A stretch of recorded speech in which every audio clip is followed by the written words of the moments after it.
Hello, my name is Rob, and today I want to talk about a version of the highway code that's nearly 50 years old.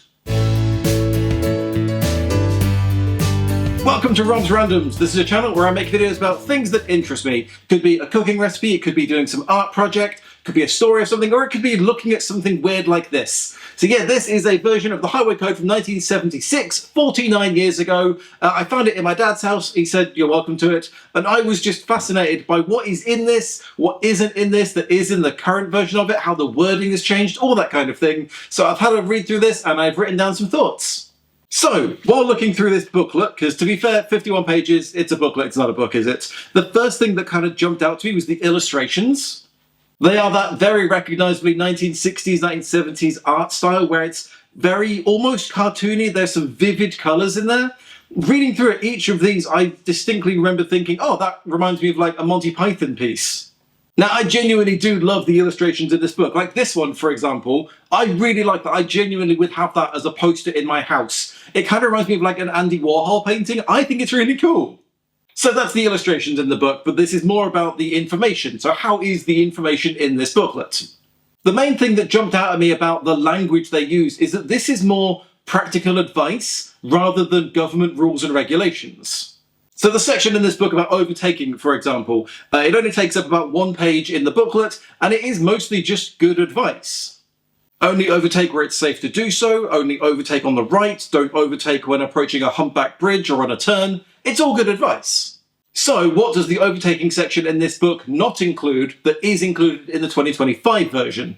Well, there are several things because that section is a lot longer. Before overtaking, ensure no road users are beginning to overtake you first. Don't just assume that you can follow the car in front of you if they are also overtaking. And give motorbikes, bicycles and horses the same, if not more space than a car when overtaking them. So basically what's in this is correct, it's just that the modern version adds in a few extra things that are more clarifications or extra details. Next up, I was very interested to see if the very specific metrics in this have changed over the years. So I went to the page that is all about stopping distances. Oh, by the way, the stopping distances are also handily on the back of this for easy reference. But I like that the implication is that you could then, while in a situation where you have to do an emergency stop, you could then look at the back of this and see how long that's going to take. So here is the table from the 1976 booklet, and here is the 2025 version. And what we can see is that the distances and the thinking time are exactly the same. The only difference in the modern version is that they include meters as well as feet, and also describe it in car lengths, because that's easier to visualize when you're driving, which I think is a really good thing to add. So going back to the language in the 1976 book, the weird thing is that it reads very strangely, and I put that either down to the language being used at the time in general, but also the fact that this is being written in a very professional and informational manner, and it's not written as though you're supposed to be reading it like a book, but it's just trying to get the information across in a very clear and concise way. But this means that you get lines that are either stilted and unnatural, like, make sure your vehicle is fit to cruise at speed.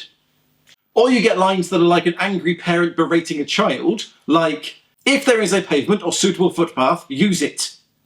Or you get lines that are just horribly overly long, like, where traffic lights have a green arrow filter signal, do not get into the lane where filtering is allowed unless you want to go into the direction shown by the arrow. Was that really the best way of summing up that information? So, wrap up. Overall, what can I say about this book? It's really good, actually. It's still full of really good practical advice. It just doesn't have some of the more nuanced stuff that the modern version has. But basically, there's nothing in this that is wrong. It's just a little bit outdated. And that's, I suppose, what I was expecting. I don't know, maybe I thought they were going to update and change certain things because cars have changed or the way that we drive has changed. I don't know, but basically, no, all of this is still correct and relevant. It's weird to see just how little driving has changed in the last 50 years, and ironically, I think that's interesting. So that was reading a highway code from nearly 50 years ago. I thought this was a very interesting read, mostly just for the visuals. The illustrations are fantastic. I genuinely really like them. But the rest of it was interesting as well, especially about reading how the language has changed. Anyway, thanks so much for watching this video. Hopefully you've liked it, and if you have, please do click like, and then also subscribe so you can see more videos like this. Thanks for watching, my name's Rob, and I'll see you in another random video next week.